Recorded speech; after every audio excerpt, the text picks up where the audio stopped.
இன்றைக்கி என்ன டிஃபன் பார்க்கலாம். சுட சுட இடியாப்பம் தாங்க புழிஞ்சி வச்சுருக்கேன். அந்த இடியாப்பத்துக்கு பார்த்தீங்கன்னா தேங்காவை துருவி வச்சுருக்கேன் மிக்ஸி ஜாரில் போட்டு. கூடவே நாட்டு சர்க்கரையும் வச்சுருக்கேன்.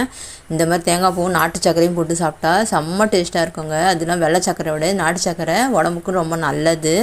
இந்த மாதிரி ஒரு தடவை நீங்களும் ட்ரை பண்ணி பாருங்கள், சூப்பராக இருக்கும். அட்டகாசமாக இருந்துச்சுங்க. இடியாப்பத்துக்கு தேங்காய் பூவும் நாட்டு சர்க்கரையும். மதியத்துக்கு சுட சுட சோறு தாங்க வடித்து வச்சுருந்தேன். இன்றைக்கி ஊற்றி சாப்பிட மணத்தக்காளி வத்தல் இருக்கு இல்லைங்களா, அதில் காரக்குழம்பு வச்சுருந்தேங்க.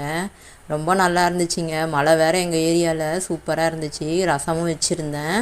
வெறும் மிளகு ரசம் தாங்க வச்சுருந்தேன். சொரக்காயில் கூட்டு பண்ணியிருந்தேங்க. இன்றைக்கி குடுவை சொரக்காய் கிடச்சிது, அதனால் சொரக்காய் கூட்டு பண்ணியிருந்தேன். பாவக்காயில் பொரியல் பண்ணியிருந்தேங்க, தொக்கு மாதிரி. அப்பளம் வறுத்து வச்சுருந்தேன். தயிர் ஊற்றி வச்சுருக்கேன். அப்புறம் பார்த்திங்கன்னா இன்றைக்கி பாப்பாவுக்கு ரோஸ் மில்க் தாங்க அடித்து வச்சுருக்கேன். கூடவே பச்சை திராட்சையும் சாப்பிட்றதுக்காக வச்சுருந்தேங்க. இன்றைக்கி நம்ம வீட்டில் டிஃபனும் லஞ்சும் இது தாங்க.